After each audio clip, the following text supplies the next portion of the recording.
Coventry couple Brian Saunders and Andrew Sutton have clubbed together with their friends Pete and Lesley Cardy to build their dream holiday home with a view in Crete. After a few false starts, What do you like here? they've found their dream plot with the perfect view. That takes your breath away, that does. I think we've gone through hell this week. Hell and back. Back again. And To us. But back in England, they are in for a nasty shock. Don't think he's going to like that. so why on earth didn't we talk about this earlier? Well, then it's buggered.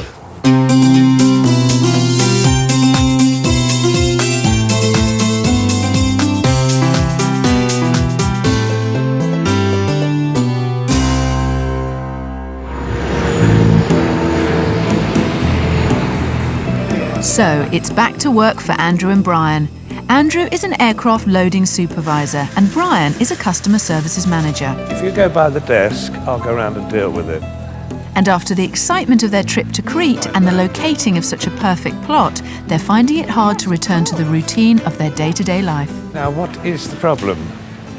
The problem is that it's too technical. Back to the drudgery, back to reality, I suppose. I mean, that's the thing.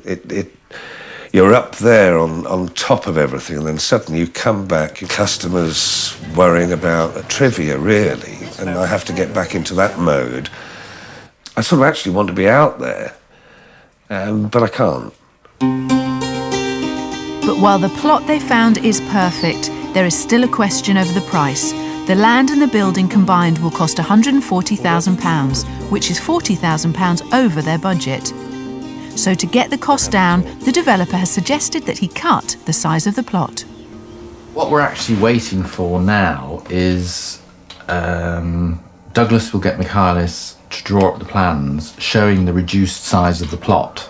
So we'll know how much we're actually going to lose and also how everything fits onto the plot. We're not going to know whether it's made it too small or not. Right, but the one thing we don't want is to be boxed in. No. Brian and Andrew aim to cover their £50,000 share in the project by remortgaging their house. While Pete and Lesley will have to sell their beloved longboat, something that won't be easy. It's going to be quite a wrench because we bought the boat after my father died with the money that he left me. But the way I'm trying to look at it now is that, all right, we'll be getting rid of the boat, but we're still going to have the holiday property that he would have financed. We hope that Andrew and Brian will be paying the first instalment, so it gives us a bit more time to sort of get the boat prepared. Brian understands the fact that we've got a time frame. We need the boat for the summer, if only just to have the final trip on it. It's now July, nearly a month since they returned from Crete, and the developer's plans have finally arrived. Right. Andrew is first to see them, and there's clearly some kind of problem brewing. Don't think he's going to like that. Are you sitting down? Yeah. The developer has drastically cut the plot size. Now there's barely room for the house. I don't think that house fits that plot. It's too tight to the sides. That plot is just slightly bigger than the house plot we're on here. And the square meterage of that house is virtually the same as this house as well. It's not what we thought about. Brian's on the warpath and calls Pete and Lesley in Wales. Right, we've got it. You have? Yep, I quite like it. I don't. Oh, why? It's too tight. So, How are you feeling about it?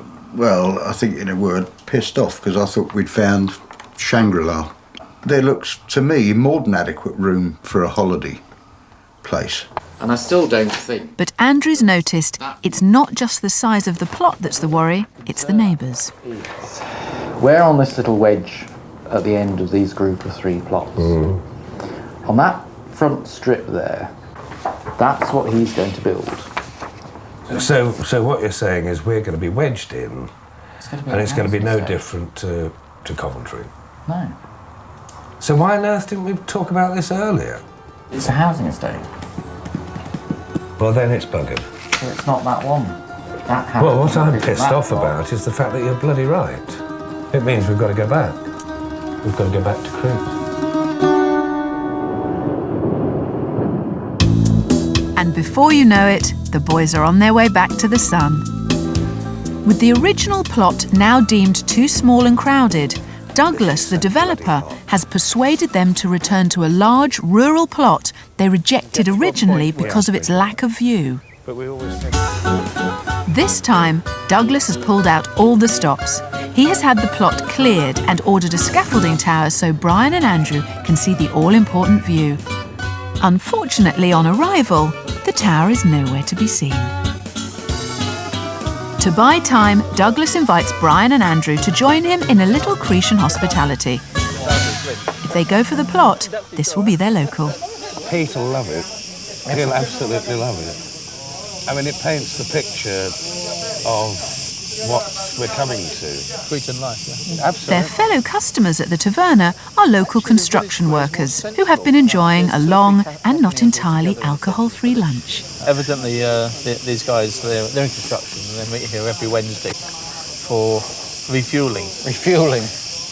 There's enough there to fill a tanker. I wonder how many bottles we'll find in the foundation. Looking at this lot, it's not entirely surprising that Douglas has had problems getting his scaffold tower erected. It's now 6 o'clock, and the good news is that local expat Jerry has finally begun work on Douglas's scaffold tower. Another hour or so should see the tower complete. Meanwhile, Yanni, the taverna's owner, clearly believes in leading by example when it comes to the digestives. And as ever on this island, there is no way to refuse the homemade raki, a fiery spirit distilled from whatever debris is left over from the vines during the winemaking process, plus, very probably, the odd construction worker. And you've kept these trees, which is so important. Oh, yeah. So at last we come to the moment Brian and Andrew have been waiting for. This looks really different from what we were here before, doesn't it? It's unbelievable. They arrive at the plot in raki-fueled high spirits, which might well be a good thing, because it's by no means certain that they would have dared to climb this tower if they were sober. Any extra stability you need? Andrew gamely volunteers to go first. I'm not going to say anything till Brian's seen it. Once up, he duly photographs the view so as to be able to show Pete and Lesley back in Wales. That ladder. Fine, yes. So now it's Brian's turn to climb the tower, and to everyone's surprise, Raki seems to bring out the mountain goat in him. Ah! This is absolutely breathtaking. This is from our lounge.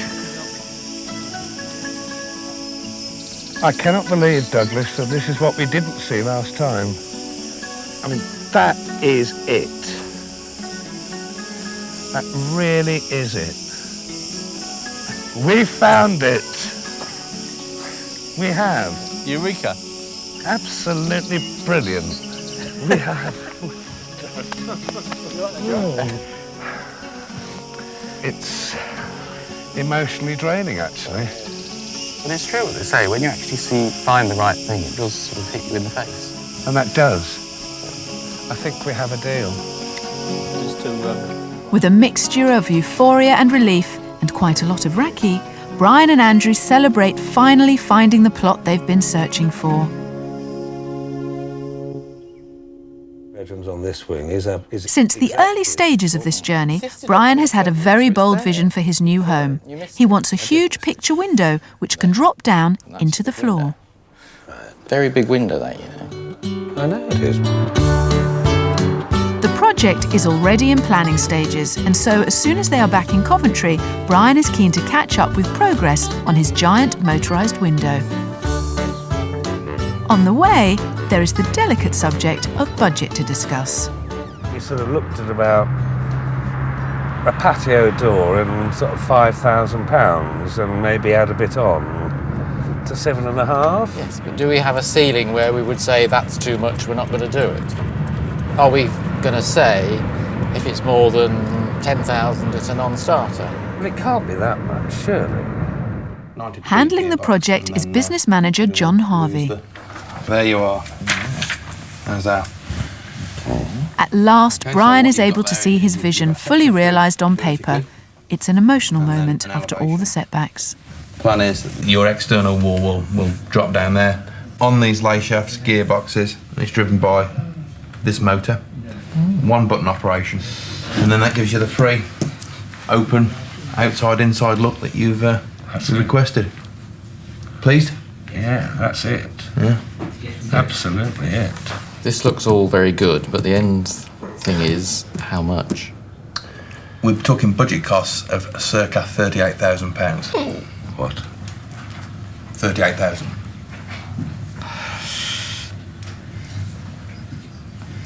Brian is rendered speechless. You're not saying anything. No. That is 38 grand. 38,000. Still overcome with shock, Brian feels the overwhelming need for fresh air. It's almost as though the dream's not going to happen at all, you know. Which would be a real disappointment. It really will.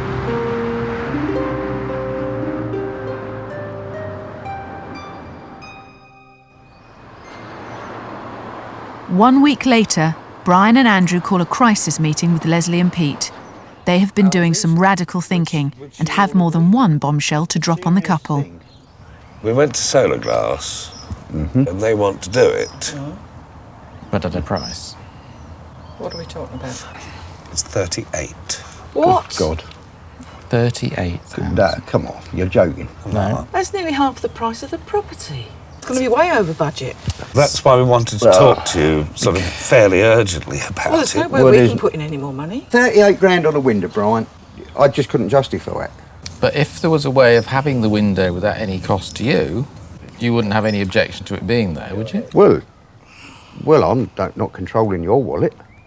And Brian and Andrew have another shock for the already flustered couple. Can I throw something else into the pot? Well, you might as well. Let's have it all out. How would you react if we said that we actually wanted to live out there? What, permanently? What, permanently? Yeah. What, when? Straight away? Yeah.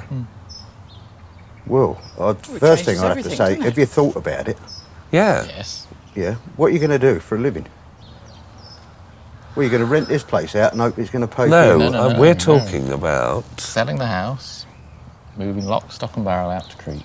I seriously think that Les and I are going to have to review... Changes everything. Your perspective it changes our perspective of how we're going to view the project, because you're now going to be out there all the time, 12 months of the year. I think the caveat here is, and I don't want to put pressure on you, I really don't, but we actually do need your involvement. We can't do the whole project on our own. We can't.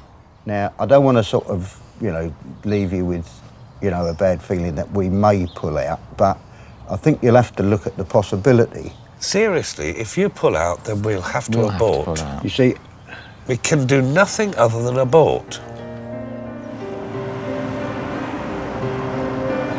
Pete and Lesley feel they are being bulldozed into being just tenants in their own home and are not sure that this project is for them anymore.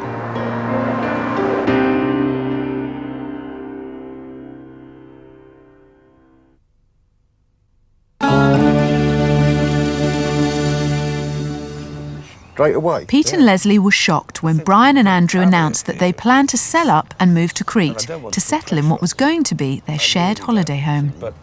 Just the fact that they're moving out there gives some inequity in the split of the property. Not necessarily just the financial split, but the fact that they're going to be out there 12 months of the year, we're going to be popping in, we may well be looked upon as a downstairs relative.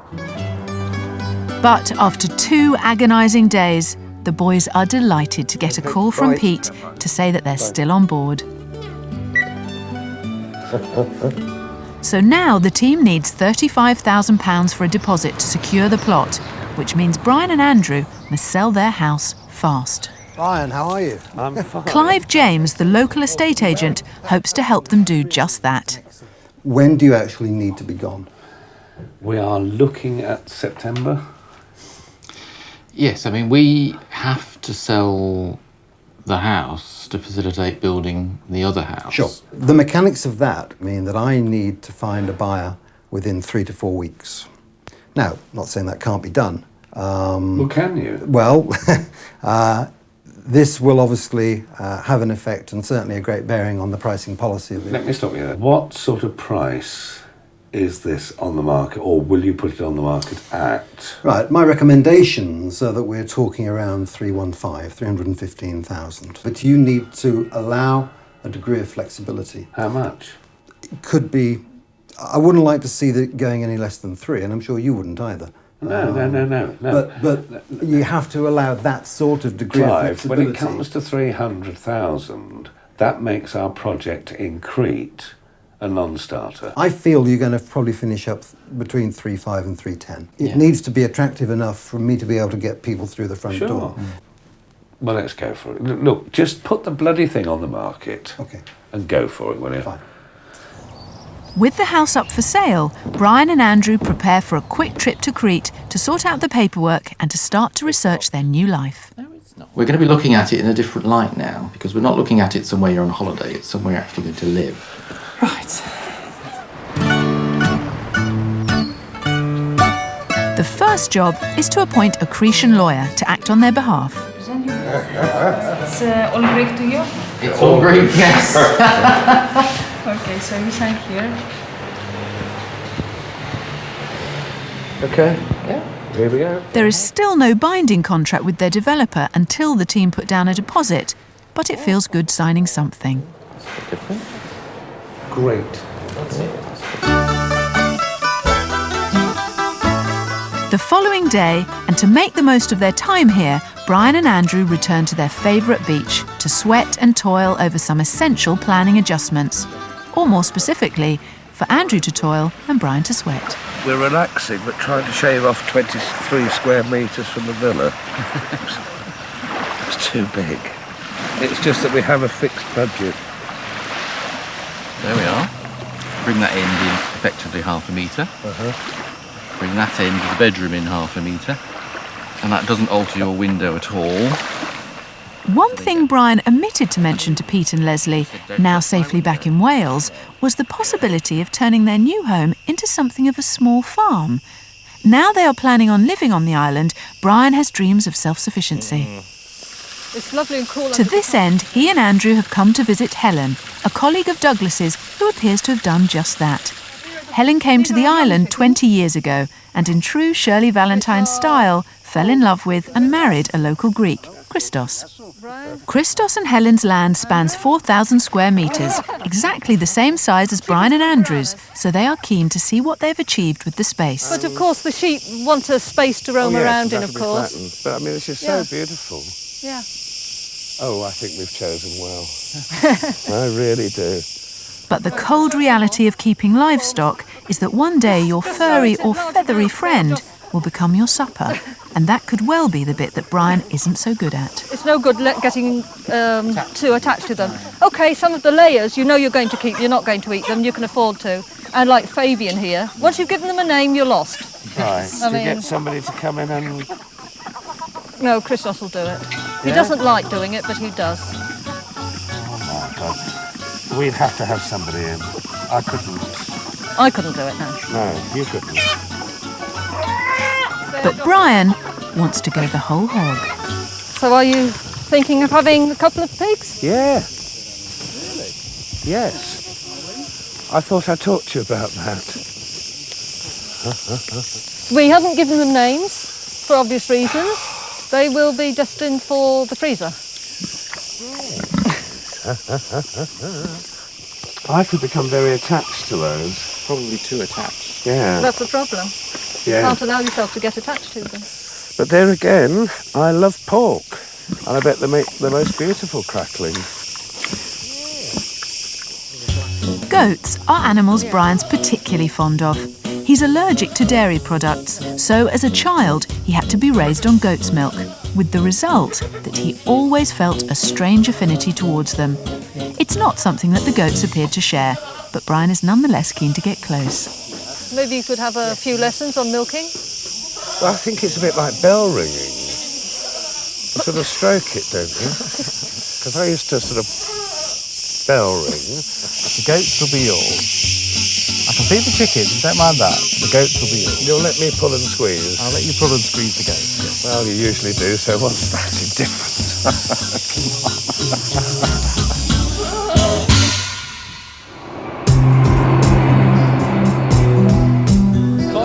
Late August, and Brian and Andrew, just back from Crete, meet up with Pete and Lesley, their partners in the project, who are enjoying what could be their last holiday on their narrowboat. There's nobody coming through. With the wonders of modern technology, the plans for the house on the new plot are to be emailed through to the lockkeeper's cottage. Do you have a printer? I have, yes. Wonderful. I hope to goodness this is going to work. Right. This way then. Thank you. Quite what the lockkeeper makes of all this is anybody's guess. This is really exciting, you know. But for Brian and Andrew, this will be the place they plan to spend the rest of their lives. But he's moved the bedroom there. I know, moved a lot round actually. That's the front door. So now that's interesting because you'll come in and you immediately see straight through to the view. I like that. Cheers. Cheers. This is the house on the plot That Jack built. So this shows you the distance between the boundaries, which is radically different from the one before, where we actually had the house on the boundary. What a lovely shaped plot. So the project goes on. If the funds go on. Yeah, talking about funds, I mean, how much delay will this take, before you sell your house sort of thing? Will it start, or...? It can't start until we've got the house underway. It is now actively being sold. But the truth is, it's been 4 weeks since Brian and Andrew put their house on the market. Despite numerous viewings, they've still not found a buyer. And a call that Brian has been dreading has just come through from Douglas, the developer. I suppose the purpose of my call really is to see where we are. We've had the plot reserved for you for a month. And I guess we're probably really wanting to move on to your purchase. Right. Well, we want to proceed. But you're also aware right from the start that the project would only work by the sale of this house. And I would suggest that it's probably going to be about 6 weeks. Really, another 6 weeks? Yeah. Okay. Yeah, the 6 weeks. It's actually longer than we anticipated, isn't it? Yes, no, I appreciate that. Brian's fear is that if he doesn't move fast, he's in danger of losing the plot, quite literally. But they still have no serious interest in the house. And things are set to get worse.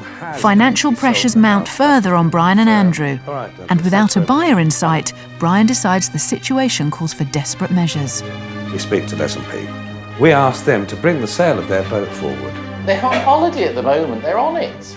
But Pete and Lesley are not impressed. I think you've got the cheek. I don't believe we're having this conversation.